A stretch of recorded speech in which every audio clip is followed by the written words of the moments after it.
અકસ્માત સર્જાયો અકસ્માતમાં 3 લોકોના મોત મુદ્દે તપાસ હાથ ધરવામાં આવી રહી છે। સીમાસીના નાયરા પેટ્રોલ પંપ સંચાલક સામે એફઆઈઆર દાખલ કરવામાં આવી છે, ત્યારે તોડાયેલા ડિવાઈડરના કારણે થઈને અકસ્માત સર્જાયો હોવાનું સામે આવ્યું છે। આ દ્રશ્યો જે આપ જોઈ રહ્યા છો ગીર સોમનાથના અકસ્માતના આ દ્રશ્યો છે કે આ જે ગુજારો અકસ્માત સર્જાયો છે જેમાં આ સમગ્ર ઘટના સામે આવી છે। પેટ્રોલ પંપ સંચાલક દ્વારા ગેરકાયદેસર રીતે આ ડિવાઈડર તોડી પાડવામાં આવ્યું હતું। જોકે 28 જાન્યુઆરીએ આ અકસ્માતમાં 3 લોકોના કરુણ મોત નીપજ્યા છે। જિલ્લા કલેક્ટરના આદેશ બાદ એનએચએઆઈ દ્વારા ફરિયાદ દાખલ કરવામાં આવી છે, ત્યારે ઉના પોલીસે ગુનો નોંધી વધુ કાર્યવાહી હાથ ધરી છે।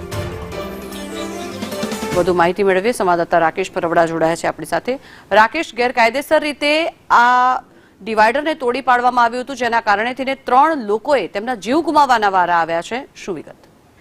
ચોક્કસ જંગના ગઈ 28 તારીખે ઉનાના સીમાથી નજીક ગમખ્વાર અકસ્માત થયો હતો અને એમાં 3 વ્યક્તિઓના મોત થયા હતા। બાદમાં જિલ્લા કલેક્ટર દ્વારા તપાસના આદેશ અપાયા હતા।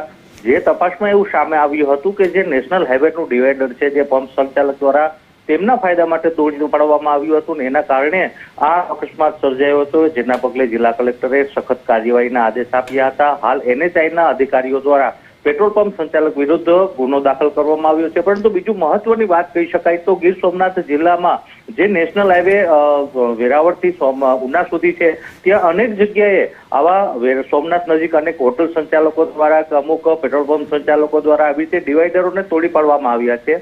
અવારનવાર નેશનલ હાઈવે ઓથોરિટીને આ બાબતની ફરિયાદો પણ કરવામાં આવી છે, પરંતુ ક્યાંક ને ક્યાંક નેશનલ હાઈવે ઓથોરિટીની બેદરકારી પણ કારણભૂત કહી શકાય। આવા લોકો સામે પગલાં લેવામાં આવતા નથી અને આવા અકસ્માતો બને છે। હાલ તો જિલ્લા કલેક્ટર દ્વારા જે પ્રમાણે કડક કાર્યવાહી કરવામાં આવી છે, જેના પગલે જે અન્ય સ્થળે પણ આવી જ પ્રકારની જે ગંભીર પ્રકારની બેદરકારીઓ છે, જે ડિવાઈડરો તોડી નાખ્યા છે, તેની સામે પણ કાર્યવાહી થાય તેવી લોકો માંગ કરી રહ્યા છે।